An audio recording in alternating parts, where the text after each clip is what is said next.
श्रोते हो, पुढच्या एका सुंदर आपण कवितेकडे वळूया आणि जे आपल्याला पाठवलेले आहे आशिष देव साहित्यिक चंद्रपूर यांनी. आणि सर लिहित आहेत की चल प्रिय जाऊ आपण ताऱ्यांच्या जगात.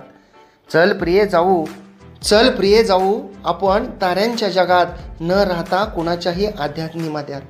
चल प्रिय जाऊ आपण ताऱ्यांच्या जगात न राहता कुणाच्याही आध्यात्मिकमध्यात. प्रेमाचे विश्व आपले करूया आयुष्याची रुजवात. वा, प्रेमाचे विश्व आपले करूया आयुष्याची रुजवात. जन्मोजन्मीचे ऋणानुबंध आपले असेच असतील कायम आपले हातात हात. जन्मोजन्मीचे ऋणानुबंध आपले असेच असतील कायम आपले हातात हात. खूपच भावस्पर्शी अशी ही रचना होती सरांची. आणि श्रोते हो, याबरोबरच पुढच्या एका रचनेकडे आपण वळूया आणि जी आपल्याला पाठवलेली आहे 8 ओळींची रचना सौ शालाका संजीव पाठक, कोथरूड, पुणे येथून. आणि मॅडम लिहित आहेत की सहज कधीतरी असे वाटते एकांत थोडा दोघा मिळावा. सहज कधीतरी असे वाटते एकांत थोडा दोघा मिळावा. रोजचा झगमगाट सोडून निसर्गाचा आस्वाद घ्यावा. रोजचा झगमगाट सोडून निसर्गाचा आस्वाद घ्यावा. अनुभवावे हे शीतल चांदणे. अनुभवावे हे शीतल चांदणे. चांदण्यातही तुझे गोड हसणे. अनुभवावे हे शीतल चांदणे. चांदण्यातही तुझे गोड हसणे. नक्षत्र तारकांनाही खुणवीत. नक्षत्र तारकांनाही खुणवीत. अखंड तुझ्या प्रीतीत रमणे. अखंड तुझ्या प्रीतीत रमणे. खूपच सुंदर असे भाव मांडणारी ही 8 ओळींची रचना होती श्रोते हो. आणि पुढच्या एका सुंदर कवितेमध्ये बाबासाहेब किसन गायकवाड, धामारी, तालुका शिरूर, जिल्हा पुणे येथून सर लिहित आहेत की चांदणी ही तुला लाजून ढगाळ जाऊन लपली. चांदणी ही तुला लाजून ढगाळ जाऊन लपली. तुझ्या सुंदर रूपाची चाहूल तिलाही पटली. वा, तुझ्या सुंदर रूपाची चाहूल तिलाही पटली. तुझ्या सहवासात राहणे तुला सदैव हसत पाहणे. तुझ्या सहवासात राहणे तुला सदैव हसत पाहणे. तुझ्यासाठी सदैव जगणे हेच माझे सदैव जीवन गाणे. तुझ्यासाठी सदैव जगणे हेच माझे सदैव जीवन गाणे. खूपच अप्रतिम अशी रचना होती श्रोते हो. आणि या सुंदर रचनेनंतर प्रतीक्षा पवार, राहणार परतूर यांनी उदास चांदणी या शीर्षकाखाली सुंदर रचना पाठवलेली आहे. आणि मॅडम लिहित आहेत की औसेची मी रात चंद्रा विना उदासी. औसेची मी रात चंद्रा विना उदासी. चांदण्या सोबतीला या काळोखाच्या जगती. चांदण्या सोबतीला या काळोखाच्या जगती. पुनवेची हौस वाटे तिच्या परी असावे. पुनवेची हौस वाटे तिच्या परी असावे. रोज चांदण्या राती चंद्राशी बिलगून जावे. रोज चांदण्या राती चंद्राशी बिलगून जावे. मोडून हे स्वप्नसार अस्तित्व दिसून येई. मोडून हे स्वप्नसार अस्तित्व दिसून येई. पुनवेचं नशीब बाई औसेच्या बाळी नाही. वा, पुनवेचं नशीब बाई औसेच्या बाळी नाही. नशिबाचा खेळ आधीच मांडत नाही. नशिबाचा खेळ आधीच मांडत नाही. हातावरच्या रेषांना बदलता येत नाही. हातावरच्या रेषांना बदलता येत नाही.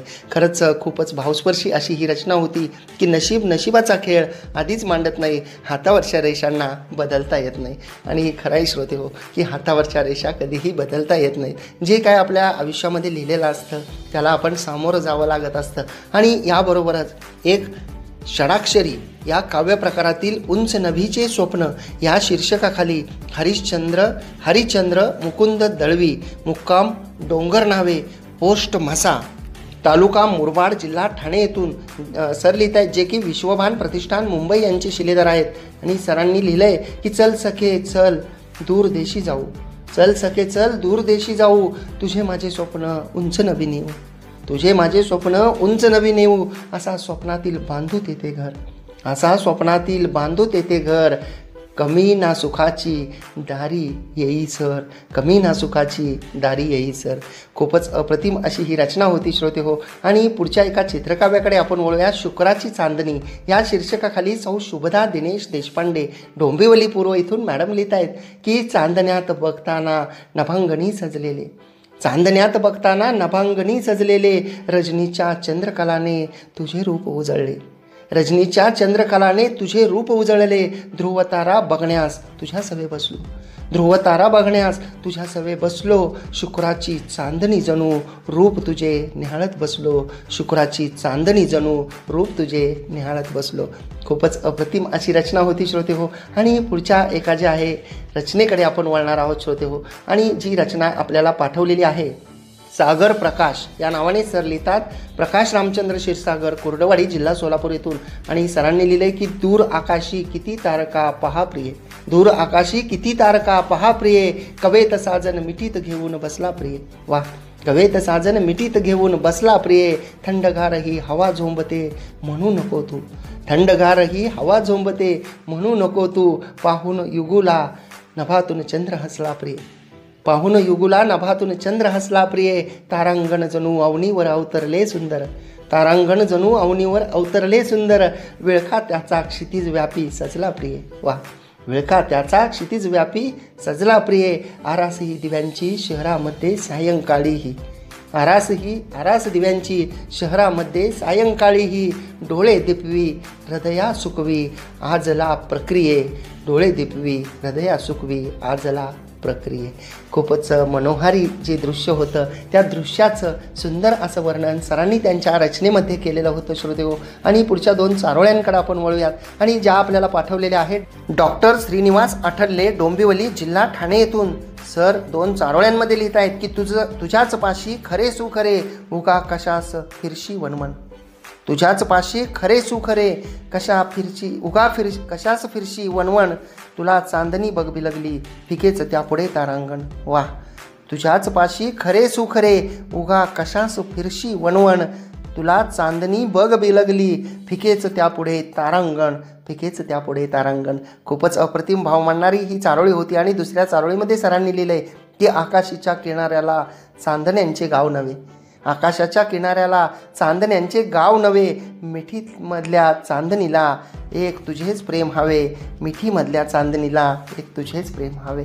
खूपच अप्रतिम अशा 2ही चारोळ्या होत्या श्रोते हो. आणि सौ नम्रता अनूप वेगिनवार, चंद्रपूर येथून लिहित आहेत की नभात ताऱ्यांची गर्दी भासे दाट, नभात ताऱ्यांची गर्दी भासे दाट, सर्वत्र पसरला लखलखाट, नभात ताऱ्यांची गर्दी भासे दाट, सर्वत्र पसरला लखलखाट, आपल्या प्रेमाची साक्ष देण्याची चंद्रही पाहतोय वाट, आपल्या प्रेमाची साक्ष देण्याची चंद्रही पाहतोय वाट, आपल्या प्रेमाची साक्ष देण्याची चंद्रही पाहतोय वाट, मी तुझ्या आणि तू माझ्या कवेत, तितक्यात एक तारा तुटला नभात, बघ सखे किती सुंदर हे दृश्य, बघ सखे किती सुंदर हे दृश्य, तुझ्यासोबत माझं सारं भविष्य, बघ सखे किती सुंदर हे दृश्य, तुझ्यासोबत माझं सारं भविष्य. खूपच भावस्पर्शी अशी ही रचना होती श्रोते हो. आणि आपल्याला माहीत आहे की आजच्या या शोमध्ये आपल्याला खूप साऱ्या रचना आलेल्या आहेत आणि त्या सर्व रचनांचा आपण आस्वाद घेत आहोत श्रोते हो. सौ भारती सावंत, मुंबई यांनी टिपूर चांदणं या शीर्षकाखाली लिहिलंय की ए सखी कवेत माझ्या दाखवितो चंद्र रातीचा. वा, एक सखी कवेत माझ्या दाखवितो चंद्र रातीचा, बरसती रिमझिम धारा सुटला दरवळ मातीचा. ए सखी कवेत माझ्या दाखवितो चंद्र रातीचा, बरसती रिमझिम धारा सुटला दरवळ मातीचा, दिसतंय टिपूर चांदणं झुकलं आभाळ खाली, दिसतंय टिपूर चांदणं झुकलं आभाळ खाली, तुझे लावण्य निखरता चढली गालावर लाली, तुझे लावण्य निखरता चढली गालावर लाली. वा, खूपच अप्रतिम अशी ही प्रेमकविता टिपूर चांदणं शीर्षकाखाली मॅडमनी पाठवलेली होती श्रोते हो. आणि तारांगण या शीर्षकाखाली सौ नेहा रवींद्र रनाळकर, नवटे, नाशिक येथून लिहित आहेत की चांदण्या रात्री सखे कर खांद्यावर ठेवून दावितो तुला मी तारांगण, चांदण्या रात्री सखे कर खांद्यावर ठेवून दावितो तुला मी तारांगण, दिव्यांच्या लखलखीत प्रकाशात न्हालेलं शहराचं मनमोहक प्रांगण, दिव्यांच्या लखलखीत प्रकाशात न्हालेलं शहराचं मनमोहक प्रांगण, निवांत यावे असेच क्षण जीवनात, निवांत यावे असेच क्षण जीवनात, पाहण्यास तारकांचे दृश्य विहंगम, निवांत यावे असेच क्षण जीवनात, पाहण्यास तारकांचे दृश्य विहंगम, समजून घेऊ तारकांच्या साक्षीने, समजून घेऊ तारकांच्या साक्षीने, आपल्यातही असो प्रेमनी संगम, आपल्यातही असो प्रेमनी संगम.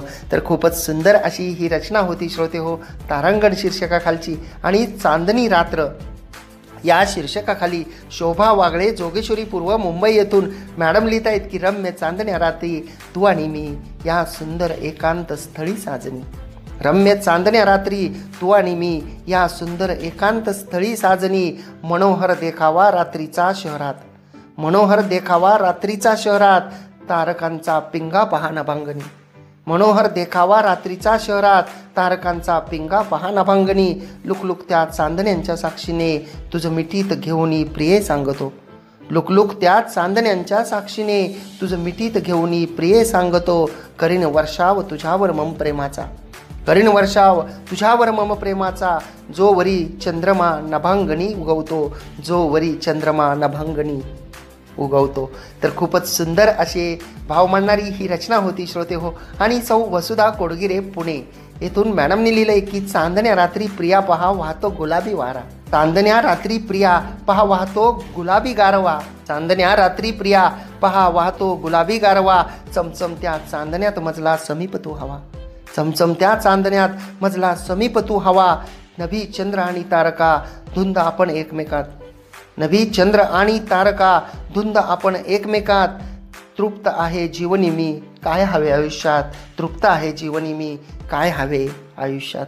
खूपच अप्रतिम असे भाव मांडणारी ही रचना होती की जीवनामध्ये जेव्हा आपण तृप्त असतो, जीवनामध्ये जेव्हा आपण समाधान मानतो, जीवनामध्ये जेव्हा आपल्याला संकटाचे संघर्षाचे प्रसंग येतात तेव्हा आपण संयम पाळतो आणि आपण इतरांना सुख भरभरून देण्याचा प्रयत्न करतो, तेव्हा खरंच त्यामध्ये खरी तृप्तता जी आहे ती असते श्रोते हो. आणि पुढच्या एका रचनेमध्ये सुदर्शन माधवराव नाईकवाडे राहणार थोडगा तालुका अहमदपूर जिल्हा लातूर येथून सरांनी लिहिले की चांदण्या रात्री तू आणि मी जोडीने बसावं, चांदण्या रात्री तू आणि मी जोडीने बसावं, सुखदुःख सांगून रडावं आणि हसावं, सुखदुःख सांगून रडावं आणि हसावं, मनात खूप स्वप्न होते रंगवले, नशिबाने माझे स्वप्न सारे भंगवले, मनात खूप स्वप्न होते रंगवले, नशिबाने माझे स्वप्न सारे भंगवले.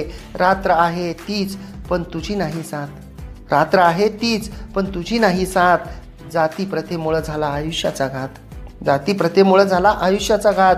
कसा काय मी समाजासोबत लढणार, कसा काय मी समाजासोबत लढणार, तुझ्या आठवणीत मात्र मी पूर्ण आयुष्य काढणार, तुझ्या आठवणीत मात्र मी पूर्ण आयुष्य काढणार. तर चांदण्या रात्रीचे सुंदर असे भाव मांडणारी ही रचना होती. आणि पुढच्या आपण एका दोन चारोळ्यांकडे वळूयात श्रोते हो. आणि ज्या आपल्याला पाठवलेल्या आहेत प्रवीण, जे की सर पराज या नावाने लिहितात, सीताराम दरगिडे बिबवेवाडी पुणे येथून. आणि सरांनी पहिल्या चारोळीमध्ये लिहिलंय की मिटली पालवी सुखावली वृक्षवल्ली, मिटली पालवी सुखावली वृक्षवल्ली, चांदोबाच्या जोडीने चांदण्यांची रात्र सजली, चांदोबाच्या जोडीने चांदण्यांची रात्र सजली. आणि दुसऱ्या चारोळीमध्ये त्यांनी लिहिलंय की रूपते सुंदर गोजिरे नभी चंद्र जसं साजरे, रूपते सुंदर गोजिरे नभी चंद्र जसं साजरे, तृणावरचे दवबिंदू ते रूप लखलख शोभते, तृणावरचे दवबिंदू ते रूप लखलख शोभते. खूपच अप्रतिम अशा या दोनही चारोळ्या होत्या श्रोते हो. आणि पुढच्या एका आपण रचनेकडे वळूया. काव्यांकुर तो या नावाने सर लिहितात, मयूर स लवटे आरवी वर्धा येथून. आणि सरांनी लिहिलंय की आसमानी दाटल्या सुवर्ण चांदण्या वाटे मज अलगद तोडून घ्याव्या, आसमानी दाटल्या सुवर्ण चांदण्या वाटे मज अलगद तोडून घ्याव्या, आपल्या प्रेमाचे साक्ष मानून ओंजळीत तुझ्या नकळत मी द्याव्या, आपल्या प्रेमाचे साक्ष मानून ओंजळीत तुझ्या नकळत मी द्याव्या. फक्त तू कुशीत असताना माझ्या दूर, फक्त तू कुशीत असताना माझ्या दूर, तिमिरा पलीकडील तो चंद्र जवळ भासतो, तिमिरा पलीकडील तो चंद्र जवळ भासतो, सहवास फक्त तुझाच मला त्या सुंदर मरणाआधीचा स्वर्ग भासतो, सहवास फक्त तुझाच मला त्या सुंदर मरणाआधीचा स्वर्ग भासतो. खूपच भावस्पर्शी अशी ही रचना होती श्रोते हो. आणि या सुंदर अशा रचनेनंतर पुढच्या एका आपण कवितेकडे वळूया. आणि जी आपल्याला पाठवलेली आहे सौ मीरा विजय खंडागळे लोहगाव पुणे येथून. आणि मॅडम लिहित आहेत की सोबतीने चांदण्यांच्या आज दोघेही जागू, गुज हे मनीचे सख्या एकमेकांना सांगू. वाह, सोबतीने चांदण्यांच्या आज दोघेही जागू, गुज हे मनीचे सख्या एकमेका सांगू, पाहुणी तुटता तारा सात जन्मांतरीची मागू, पाहुणी तुटता तारा सात जन्मांतरीची मागू, घेऊन हात हाती स्वप्न उद्याची पाहू, घेऊन हात हाती स्वप्न उद्याची पाहू. खूपच अप्रतिम असे भाव मांडणारी ही रचना होती श्रोते हो.